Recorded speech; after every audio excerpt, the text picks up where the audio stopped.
અધિકારીઓને અને ખાસ કરીને અમારા મુખ્યમંત્રીશ્રીનો આભાર માનું છું કે જે રજૂઆતો અમે કરી હતી એની કામગીરી હાથ પર લેવામાં આવી છે અને ટૂંક સમયમાં તેન તળાવમાં પાણી ભરવાની જે વાત છે એ પાણી પણ ભરાશે અને એનું બ્યુટિફિકેશનની પણ અમે જે વાત કરી છે એની કામગીરી પણ ચાલુ કરવામાં આવશે. હીરા ભાગોળ ખાતે આવેલ ગણભવાની મંદિરનો યાત્રાધામ વિકાસ બોર્ડ દ્વારા કામગીરી હાથ પર લેવાની છે. એના આર્કિટેક્ટની નિમણૂક થઈ ગઈ છે અને એ આર્કિટેક્ટની નિમણૂક થઈ ગઈ છે. એની એનઓસી જે આર્કોલોજી ડિપાર્ટમેન્ટ પાસે લેવાની છે એ બાબતની ચર્ચા થઈ છે. એ ટૂંક સમયમાં આવી ગયા પછી ગણભવાની મંદિરના રિનોવેશનની કામગીરી હાથ પર લેવશે અને ત્યારબાદ તેની પાછળનું જે તળાવ છે તેની પણ કામગીરી હાથ પર લેવામાં આવશે.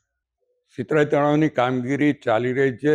3 કરોડ જેવી રકમ સરકાર તરફથી આપવામાં આવી છે અને ટૂંક સમયમાં ત્યાં બીજા પણ ફેરફારો કરીને ત્યાં લોકોને ફરવા માટેની સગવડ થાય એવું આયોજન ત્યાં કરવામાં આવી રહ્યું છે.